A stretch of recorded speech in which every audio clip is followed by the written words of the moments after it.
Pada kesempatan kali ini, saya akan membahas tentang resumen materi biologi lingkungan. Yang pertama adalah mengenai pengelolaan ekosistem yang terdiri dari komponen dan faktor lingkungan.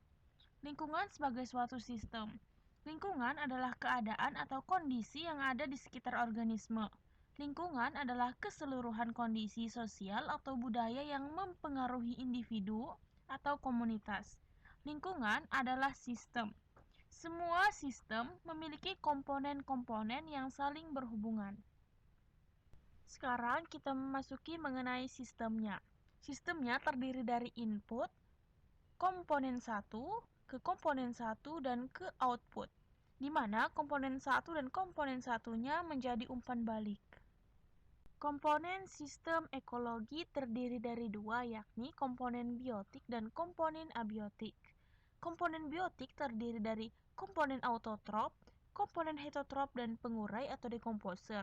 Sedangkan komponen abiotik terdiri dari sinar matahari, suhu, pH, kadar air tanah, kelembapan udara, salinitas tanah, dan juga air. Dan sekarang kita masuki mengenai komponen atau faktor lingkungan. Yang pertama ada komponen ekosistem yang terdiri dari komponen biotik dan abiotik. Yang kedua adalah komponen ekonomi yang terdiri dari pembiayaan dan juga harga atau nilai. Dan yang ketiga adalah komponen sosial budaya yang terdiri dari budaya dan kebijakan. Ke materi yang selanjutnya mengenai padang lamun dan terumbu karang.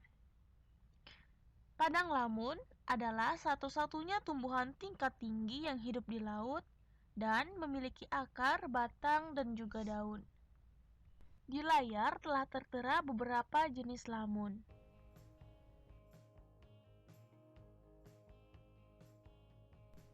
Apakah karang itu? Karang adalah hewan yang tidak bertulang belakang, bentuknya mirip bunga atau ubur-ubur yang terbalik, disebut juga dengan polip karang. Terumbu karang adalah ekosistem perairan yang dihuni oleh berbagai jenis fauna dan flora laut, umumnya didominasi oleh karang batu. Di sini ada 4 manfaat dari terumbu karang. Yang pertama adalah ekonomis, yang kedua ekologis, yang ketiga ilmiah dan teknologi, yang keempat ada estetika. Dan sekarang kita masuki pembahasan mengenai in situ. In situ adalah usaha pelestarian makhluk hidup, tumbuhan, dan hewan yang dilakukan pada habitat aslinya.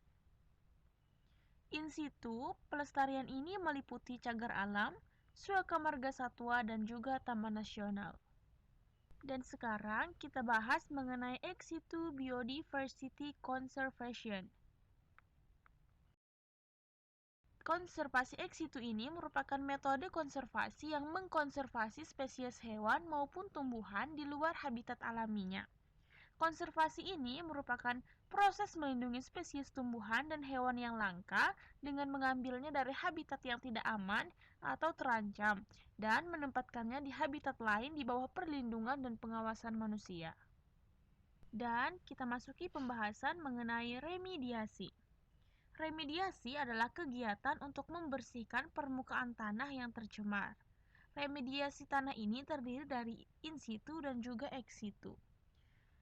Sekarang kita masuki mengenai fitoremediasi. Fitoremediasi adalah teknologi pembersihan atau penghilangan atau pengurangan polutan berbahaya seperti logam berat, pestisida, dan senyawa organik beracun di dalam tanah atau air dengan menggunakan bantuan tanaman atau yang disebut dengan hyperaccumulator plant. Dan untuk pembahasan yang terakhir adalah mengenai bioindikator dan kearifan lokal. Bioindikator merupakan organisme yang memiliki sensitivitas terhadap perubahan lingkungan, sehingga dapat digunakan sebagai tanda terjadinya perubahan tersebut. Sedangkan untuk kearifan lokal merupakan tata nilai atau perilaku hidup masyarakat lokal dalam berinteraksi dengan lingkungan tempatnya hidup secara arif. Contohnya, kearifan lokal yang berada di Indonesia adalah adat Sasi di wilayah Indonesia Timur, pelarangan membunuh hewan-hewan tertentu, misalkan burung merak dan lain-lain. Ada juga masyarakat Dayak yang sangat menjaga hutannya. Dilarang memancing induk ikan yang masih ada anaknya. Kemudian, menggunakan fenomena atau perilaku hewan maupun tumbuhan dalam menjalani kehidupan. Demikianlah materi biologi lingkungan yang dapat saya resume. Apabila banyak terdapat kekurangan atau kekeliruan, mohon dimaafkan. Akhir kata, wabillahi taufiq wal hidayah. Wassalamualaikum warahmatullahi wabarakatuh.